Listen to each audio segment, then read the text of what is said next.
City of Stevens Point Board of Public Works meeting, recorded August 12, 2024. All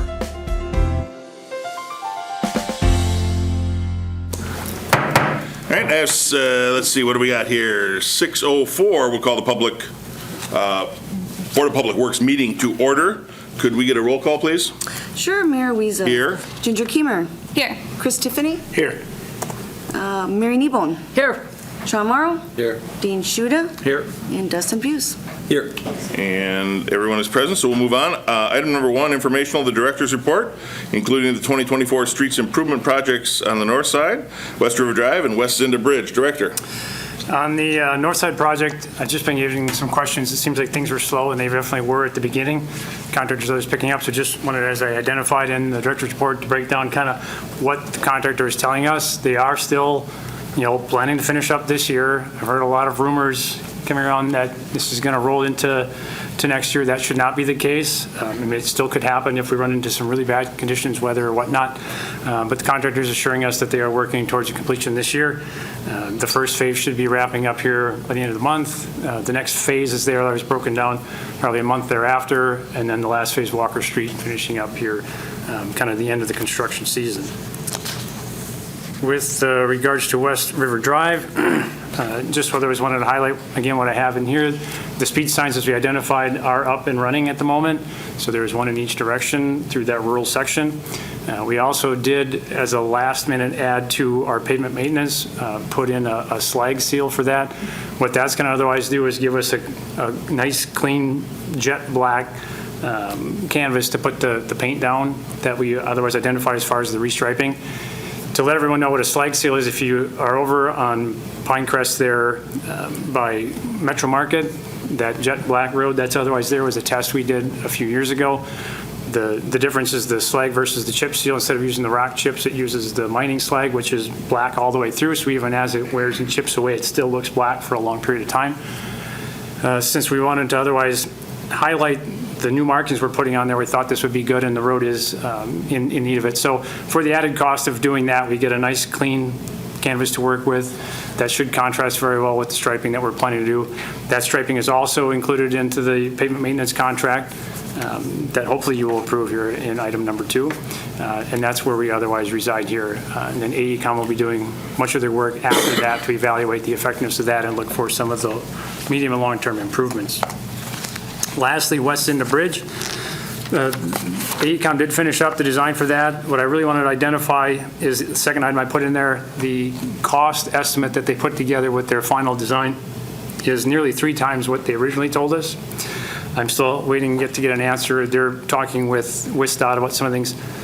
They've identified that a number of the things were directed to them by WISDOT on how they wanted to approach it that they didn't estimate it for at the beginning. WISDOT has seemed to be agreeable, though we need to go through the process of change management to look to see if there's additional funds and see what we can otherwise apply for this project. That's what I have. Okay. Any questions for the director on those 3 items? Okay. Seeing none, we'll move on to the actionable items. Number 2 is to accept the ordinance amendments to Chapter 9, Section 9.05 specifically, as it relates to parking. Director, I know there was a memo included in the packet. Is there anything you want to add? Nothing to add. I'll answer any questions if anyone has them. Okay. Any comments or questions for the director? If not, I'd entertain a motion. I'd motion. Second. Move to approval by Tiffany, seconded by Morrow. Discussion. Comments from the audience? Seeing and hearing none, all those in favor signify by saying aye. Aye. Any opposed? And that is approved. Item number 3 is to award the 2024 Pavement Maintenance Program Project 24-04 to Farner Asphalt Sealers, LLC out of Plover for an amount not to exceed $281,744.25. Director, anything you want to add there? No, really nothing to add there. It was just, again, a case which is often in these types of works, just one bid, but the bid is within the engineer's estimate. And it does include a 15% contingency. Questions, comments, or a motion? Looking forward to it. I make a motion to approve. Thank you. Is there a second? I'll second. Okay, seconded by Keemer. Discussion. Nice to get potholes fixed. Comments from the audience? Seeing and hearing none, all those in favor signify by saying aye. Aye. Any opposed? And that is approved. Item number 4 is to consider a request from the Department of Transportation and OCR to eliminate the Park Street Railroad crossing. Director, you want to give us an update on this? Actually, I'll do one better than that. I have Caleb Herron from WISDOT, the Regional Railroad Coordinator, who's going to talk briefly here about the program, give us some background on how they identified this crossing, and kind of point us in the directions there and maybe ask the question of what we want to do. So Okay. Caleb, would you? If you Go could ahead, take the stand, lectern, yes. please. All right. We got to have you up at the microphone before you say anything. Sorry about that. All right. As Scott said, I'm Caleb Herron. I'm with Wisconsin DOT. I'm the Regional Railroad Coordinator, so I basically handle anything rail-related for the whole north central region. I work closely with the Office of Commissioner of Railroads. Each year we go through and kind of go through each municipality and see if there's potential out there for crossings, safety improvement measures. One of the most common measures is to go through the crossing elimination program for any crossing that would have a higher potential of having any kind of a safety traffic related incident. Park Street has actually been on the radar for quite a while. And I know there was, I think it was 2017, there was a semi versus train crash there from the exact situation that we identified in the field as being an unsafe reason, where the way the road is skewed across the tracks, a semi truck could actually stop at the stop sign and go left with the gates down and actually proceed through the crossing without touching the gates. Obviously, that's a highly unsafe thing, especially with the amount of train traffic with the switching movements out of the yard there. I did, obviously, the audience doesn't have them, but I did provide basically documentation on the process to go through the whole closure program. I think everybody on the board should have gotten that. I guess up to now, I guess it'd be easier if I just ask if anybody has questions and we can kind of go from there. I think that would be appropriate. Anyone from the commission, or committee rather, have questions right off the bat? I do. Sure. Why? What's the purpose for closing this? Is this going to affect businesses? Is it going to reduce the amount of delay time that we have on every other crossing with the trains blocking the road? I don't know that it can necessarily reduce delay. That's an issue with more the railroad than the DOT side. That doesn't really have a ton to do with us. What it does do is it prevents the potential for a collision at one less crossing throughout the city, especially that's when there's a train across Water Street. Park Street is the first place every car turns and runs to. I mean, you can park there today and just see car after car running for Park Street when there's trains coming up to Water Street. So the biggest why is just to eliminate a potential future incident like what has happened there in the past. So, and then obviously there's questions with the rerouting of traffic and what direction that would have to go, where they'd end up having to use Wood Street more and things like that. But at least Wood Street has a crossing too, though. Yep, it does. But we're not looking at closing more than one, because that would obviously greatly congest any kind of traffic on that side of the city. So we don't want to do that. It's more of a one or the other kind of thing. But Park Street, due to that skew, makes a big difference over Wood Street.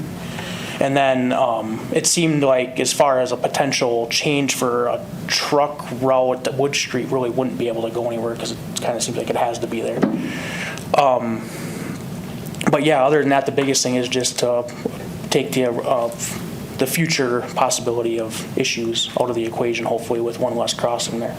Why not just change the gate arrangement if the gate is the issue? So that is a potential option, but I don't know how that process would work. You could go to a 4-quadrant gate system, which would have a gate on each quadrant. There is situations where that is used, but typically on a 2-lane city street like that, it's just not typically used with that kind of a situation. And on top of it, any kind of signal cost is usually taken on 100% by either the municipality or the state. That's a cost that doesn't go to the railroad. They only put money into the crossing surface. So that would make a big difference for future costs down the road as well in the long term, because that stuff has to get renewed every 20 years or so. It just seems to me that Well, we've repeatedly asked the railroad for cooperation when it comes to blocking intersections. We've had concerns from our emergency services that have asked trains to be moved because there's someone that needs assistance on the other side, and we haven't gotten a whole lot of cooperation. They block the intersections for a half hour or more at a time. And every time we try and bring something up to try and alleviate the situation, in some cases life-saving measures, we never get a really good response from the railroad.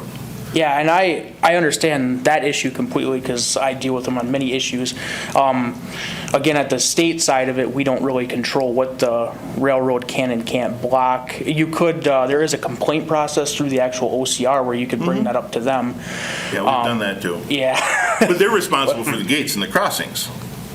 Well, to an extent, some of the crossing programs for the gates and signals are handled through OCR, through their own program and their own funding sources. Actually, the majority of them are actually paid for on the DOT side. So there's actually two different funding sources depending on the project for that. Okay.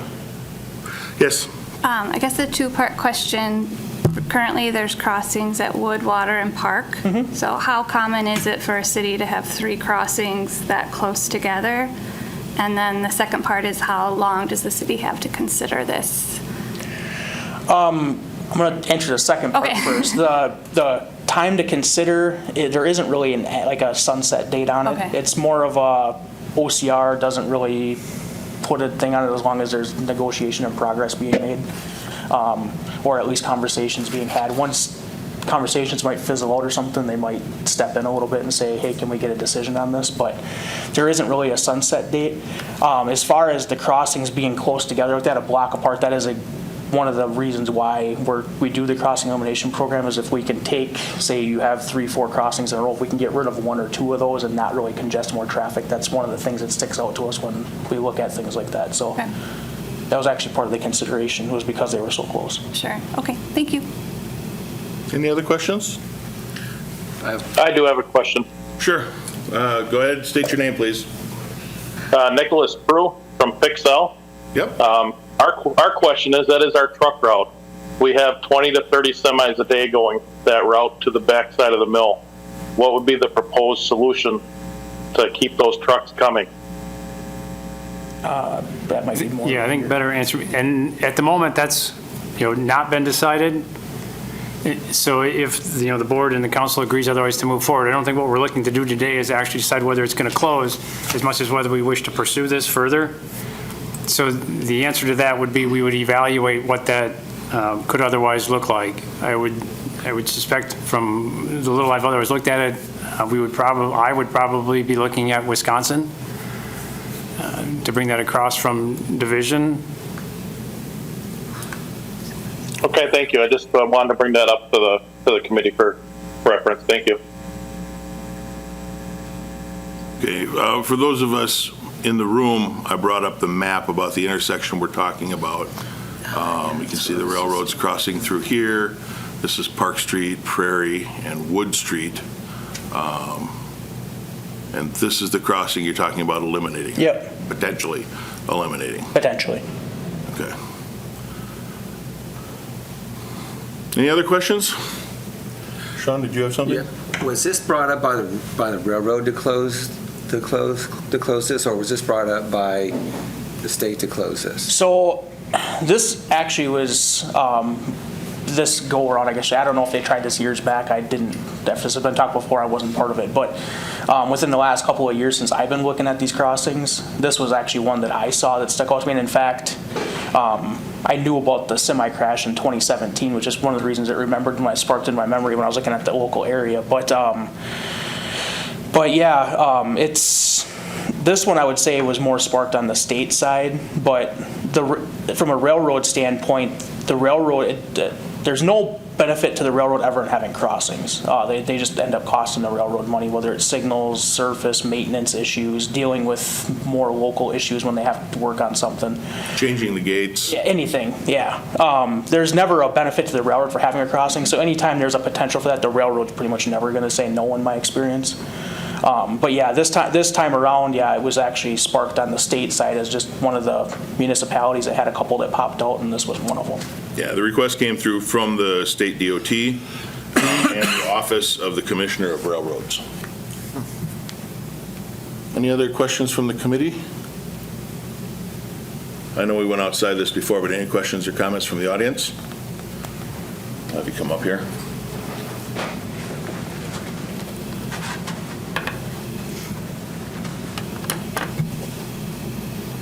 Sam Lang, Alder for District 9. This is in my district. I walk that spot pretty frequently, and yeah, it's not the greatest railroad crossing. There's a lot of issues with it when it comes to a safety sort of thing. The point of what are we going to do when we shut down a truck route is what I was curious about. How does the traffic, change? Because, yeah, they come off Business 51, come down there right now. Are we going to be looking at redirecting all that truck traffic through our highly residential area, which is right there, Wisconsin? It's, there's a lot of kids. We've got a history where, somebody's kid got hit on Short Street many years ago by a semi on the wrong road. It's like, if we're going to redirect trucks, 18-wheelers, down our street, I would like to think that we've given a lot of consideration to what street that is. That's my only comment. Thank you. Sir?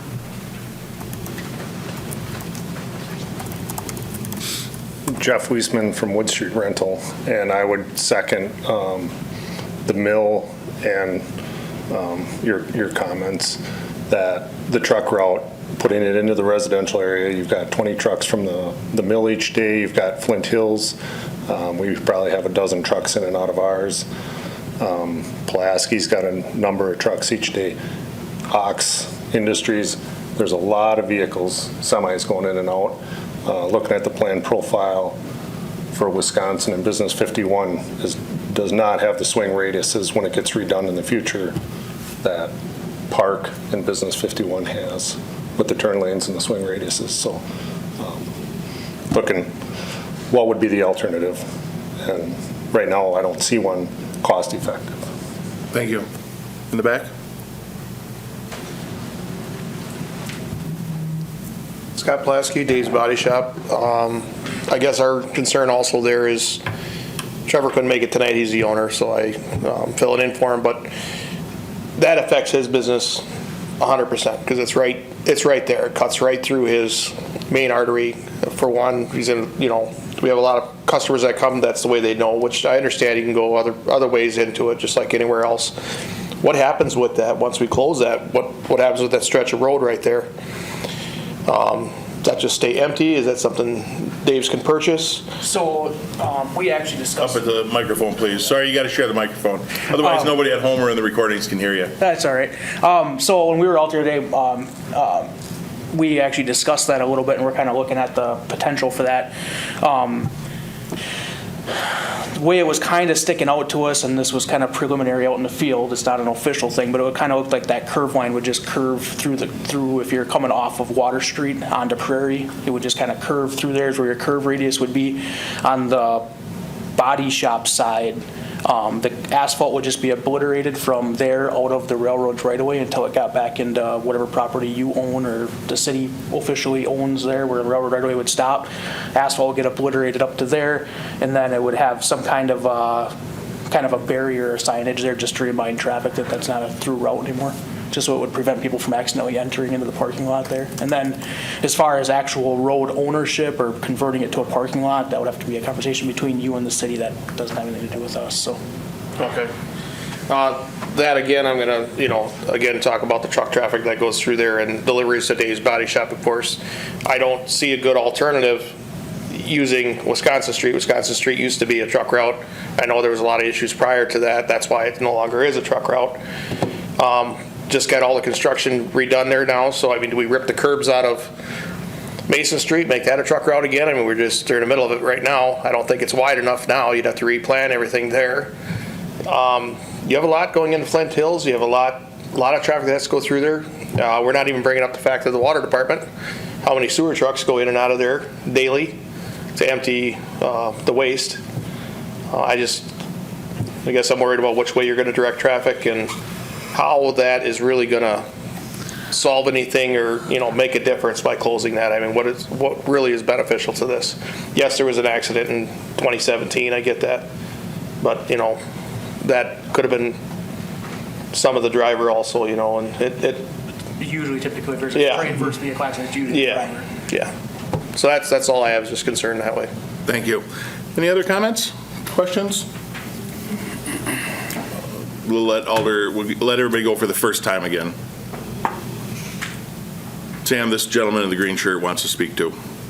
The other gentleman in the other green shirt, sorry. Mayor, when you put up the map, it seemed like all three of those intersections are skewed, and the others aren't at a right angle either. Is that much more skewed than the other two? Oh, let's bring It's that back the- up again. When it gets up, I can kind of show you. It's just the angle of that one where you enter into the crossing off of Park Street there, or right when you come up to that stop sign.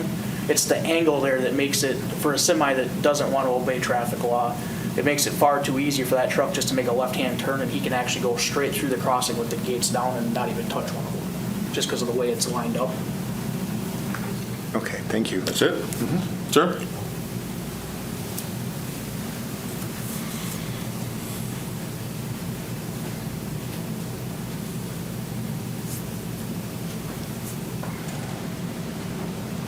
Felix Grutzik, Mini Tractor Enterprises.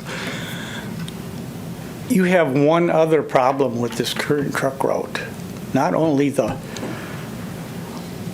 railroad intersection, you have a blind intersection at Park and Water.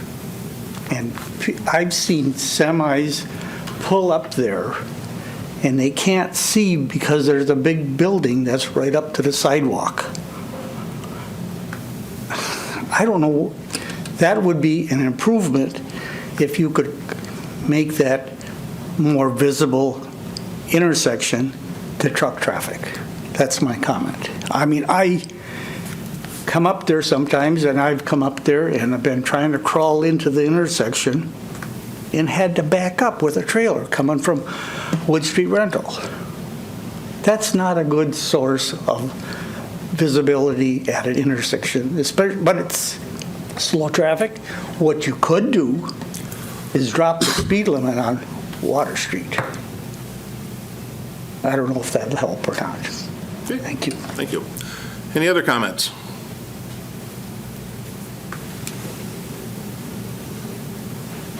Okay. Didn't Elder Lang have something else? All right, go ahead. I just want to make sure everyone had a chance to go first time. I'd appreciate to know as well, like, what constitutes a fair view and that kind of thing after hearing his comment. But like, the other thing I was going to ask is, what is the alternative to closing this thing? Like, if that's all we're talking, is there a different like intersection design sort of being proposed? Like, we'll have to come back to the microphone again. So there isn't really a different design that we've really talked about. We're going to see how this went first and then kind of redecide that later if need be.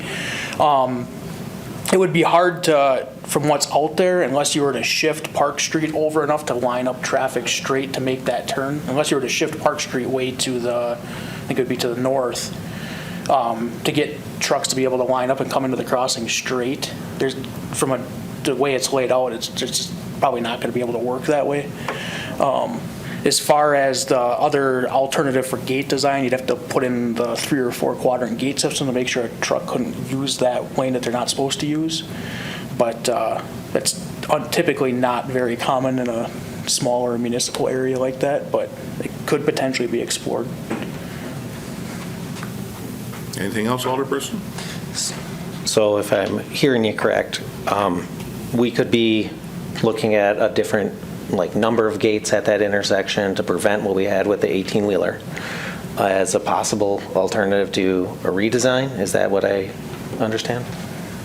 So to up the amount of gates and change your crossing warning system, you would still have to go through the approval process through OCR, because any permanent changes to a railroad crossing, they have to approve ahead of time. Okay. So that can't be answered by our DOT office, but there is places where they do have a higher amount of gates for those situations.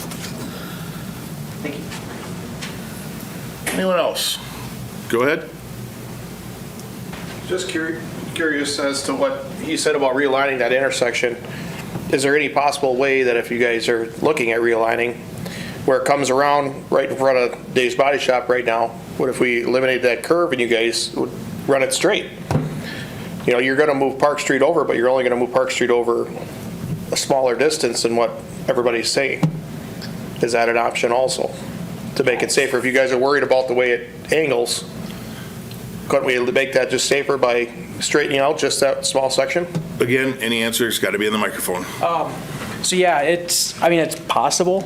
Anything like that, as far as a plan to be proposed, would have to be proposed to OCR, and they would have to go through their review process. I can't answer for them, but any kind of a change that would improve visibility, I wouldn't say is off the table until they look at it. Anyone else? Go ahead. I just heard a mention of utilities, so I just wanted to say that we did talk as a staff of utilities. We don't have any real concerns if it is closed from a utility perspective, because we have alternate routes in there. So we've discussed that. But I did also want to say, because I'm not sure how much collective memory there is here for the quiet zone that we had petitioned for back maybe in 2010. The city put a considerable amount of money into making the changes that were required to put that intersection in according to their design. So if there is a design issue, we already participated in that and spent quite a bit of money on that. So I'd say that it's the railroads or the DOTs to resolve. I concur. All right. Yeah, so I can't speak to the quiet zone. I wasn't part of those conversations, but that would have to be another one. I'm sure OCR would have that in their files, but I'd have to reach out to them. But other than that, the other option that I'm going to put out there, just because it is a possibility, and it would be not right of me to leave something like that out of the conversation, if this is reviewed later by OCR and some kind of a agreement can't be made, OCR can actually take this to their own review process and send it to the railroad commissioner to rule on. Of course they can. Yeah, and they can force it to be shut down, in which case that also would make the city have to probably burden the whole cost of it and wouldn't get any of the incentive money that was listed in the closure process document. Like I said, nobody's ever saying that's going to happen. It's just a possibility is on the table, just so nobody's surprised later. So you're telling me not only does the railroad not have to listen to any of the crossing block concerns, the emergency services concerns, but when they come to us with the request, if we choose to not fall into that request, they can force us to do it anyway and to force us to pay for it. Well, it wouldn't be the railroad doing it, it'd be OCR, but. OCR is, the Office of Commissioner of Railroads. It's independent of the DOT. I'm just making. No, I'm not saying DOT. Yeah. I'm saying railroads. Yeah. I don't have any issues at all with the DOT, but the railroad has been probably one of the most uncooperative entities that the city has ever dealt with long before I was mayor. As Director Lemke said, we put a considerable amount of effort when we redesigned that intersection. I can't even tell you how long ago it was, but I was on council back then. And we designed it to the specifications of the DOT and the Office of the Commissioner of Railroads. And now they're saying that's not good enough. When the Commissioner of Railroads could fix the gates, and that would alleviate most of the problem. So it could be, but when the future conversations happens with the commissioner, I would recommend that it's made clear to them from your well, of course, they're not going to be here. They're going to make you come here. Yeah. Well, right? They're not here, are they? Because they know what'll happen. I have no comment. No, nothing personal at all. No, I get it.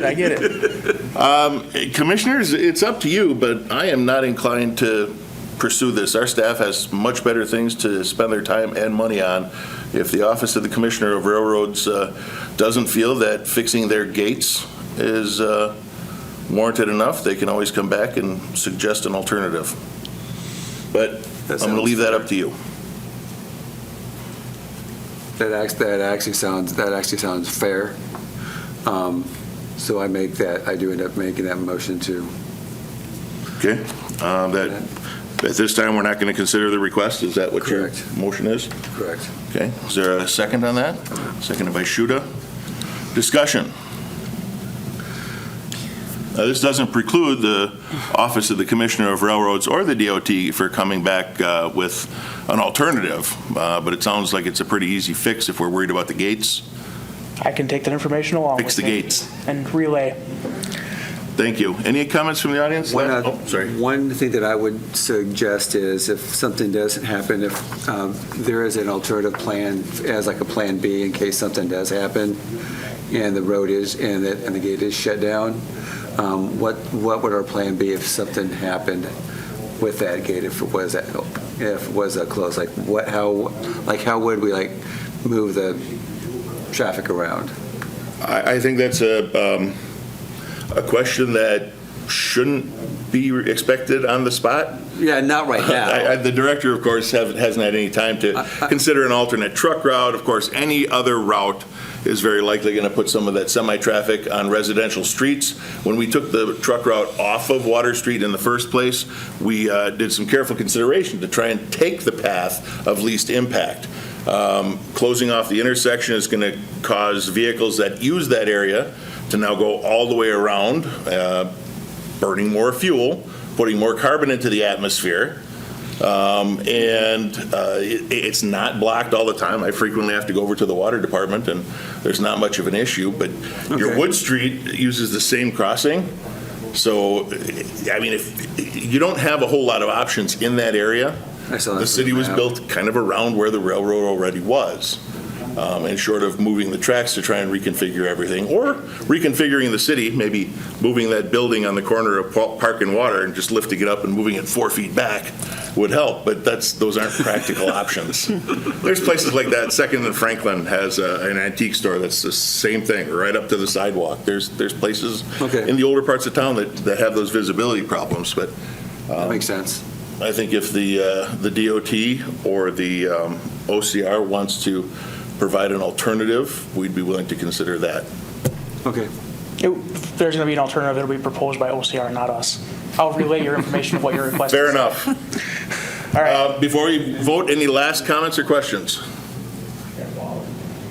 Do we have the ability to keep, a conversation about cost at a high level as far as, because I do see some reimbursement or some talk in here about potential reimbursement for moving forward with the closure versus, what that looks like outside of not having that. Yeah, and I can actually explain that part of it. That's actually more of why I'm actually here, is because if the reimbursement was to take place, the match money actually would come out of our DOT office in Rapids, not the OCR. So that's basically why I'm here. That's basically the reimbursement and the conversations with the railroad to keep the line of communications open on who's going to do what during the project kind of thing. That's why I'm a coordinator. That's why I'm here. But yeah, as far as everything else from the legal side of it, the actual, any kind of litigation that would happen, that's completely done with OCR independent of us. Okay, Alder Kiemer. Thank you.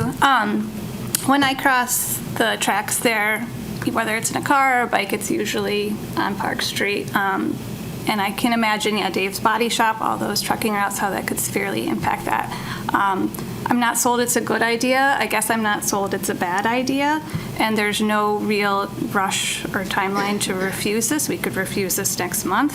But that said, there is incentive payments that would be matched. And if we contest this and say no and they force us to do it anyway, then we're footing the bill. And I have no idea how likely that is. But I guess, and again, I don't want to put staff through a bunch of time. Not to cut you off, I don't want to make it sound like that's a for sure. No, I just want to say it's an option. In the documents you provided, it was like, if this is contested, you will lose your incentive payment. Yeah, because that's usually something that people look over and they get real angry later. Sure. Like, you didn't tell us about this. Yeah. Well, and it was like up to $30,000 DOT would match. We can match up to 30 from the DOT office. Yeah. That doesn't say the railroad couldn't give you 90,000 or 100,000. Right. Or pay for it So, themselves. yeah, I guess what I'm thinking is if we're forced to do it, I would rather the railroad cover all the costs and pay us $30,000 that's matched. I don't want them to force us to do it, but I guess I would hate to be in a situation where we're forced to do it and we bear all the costs. So again, I don't want to put a lot of burden on staff, but just if we could look at the trucking routes, if there's a way they can take Park and Water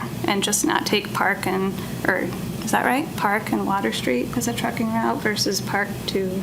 Because, alternatively, depending on how far back you wanted to go towards, say, any other major truck route, you would have Francis, which I know is used quite a bit by the brewery, even though it's not a truck route. You have Francis, Water, Mason Street. We're just rebuilding Mason Street.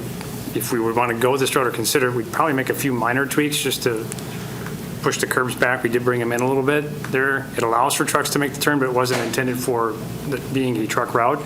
Although the west end from Flint Hills on is a truck route. We're definitely building the road suitable for truck operations. So as far as the asphalt design, what we're putting in will suffice. So we do have some alternatives. Whether we wanted to go all the way up through Wisconsin, it could be essentially another loop of truck routes to allow trucks the alternative to that, split the trucking depending upon which direction they're coming from and which they're, so they're not all utilizing one route. I haven't looked at it all, but there are potentially some other options there. If you didn't want to use Francis, you could come up from Whiting, which is there, but then that's more through Water Street. I think there are some alternatives to how trucks could run without putting them all on one route, on one street, if we wanted to explore it some more. Well, I think this area is a cause for concern too, coming in from the north, utilizing that crossing. Regardless. Or potentially the other fix that was mentioned was just adding a second crossing guard on this side of the railroad tracks, correct? Was kind of the concern. That was an option. Yeah, and that could be a proposal done. It would have to be, again, that would have to go through OCR's approval OCR. thing, but it's been done, Versus re-engineering it's been the entire done in truck other route. cities, but if they would approve it in this situation, I don't know. Makes sense. So before we vote, I want to see if anybody on the committee is interested in having staff prepare some alternative truck routes anyway? I mean, I'd rather not. I'm familiar enough with this going back a ways.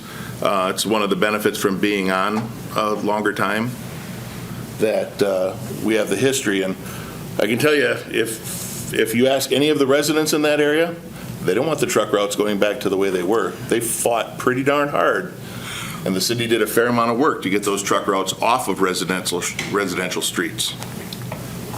But if it's your wishes, we can have staff work on that.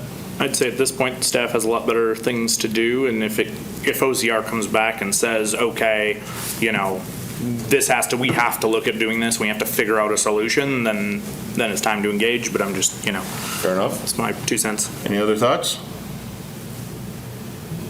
Same. I mean, I guess it kind of fits in with wanting to know, what's our plan B? So I've heard that, do we have a plan B? Do we potentially have a plan B?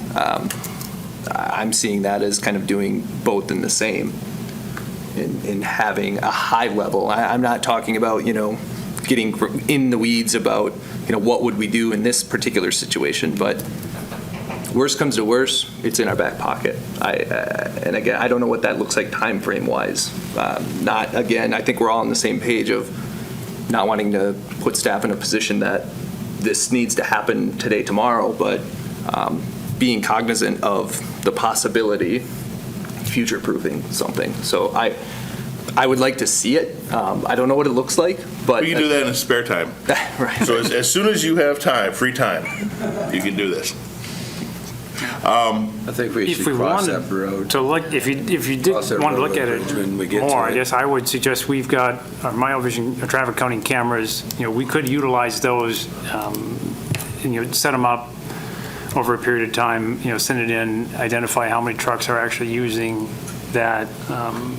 It's different days, But and then start someone's there. got to count the trucks? No, there would be a little bit of an expense, because you can actually take the video in. Mile Vision, they just send it through in an hour. It takes a whole day's worth of trucks, and watches the video. I don't know how the algorithm works, just counts the stuff, separates it out. Bicyclists, pedestrians, the whole works. How about if we suggest this? You've got a general consensus of what everybody's been talking about here. Take those concerns back to OCR, and if they choose to make some additional requests, then we can maybe invest the staff time into looking at it. But it seems like it's a pretty easy fix that the railroad just invests a little bit of their own money and puts up an additional guard to prevent that one incident that happened 6 years ago. Could be, but again, I got to. Maybe, but yeah, if you take that back to them and they wish to continue those conversations to stress their concerns, they can bring it back, and then if we choose to, we can have staff invest the time to look at those. Does that sound reasonable? Great. Any other comments? We have to vote. Yep, I know. Okay, so the motion is to not consider the request at this time, leaving it open for OCR to propose something else if they choose to. If you're in favor of the motion, will all in favor vote yes, or aye? Aye. Aye. Aye. Aye. Are there any opposed? Hearing none, the motion to not consider is passed. Please convey that to OCR and whoever at the DOT that if putting up the gate is not an option they wish to consider, then they can reach back out to the director. That works for me. Thank you very much. Thanks. Again, nothing personal at all. You just, No, they it's- sent you on purpose. I'm the middle guy, I know. All right, we are adjourned at 6:44.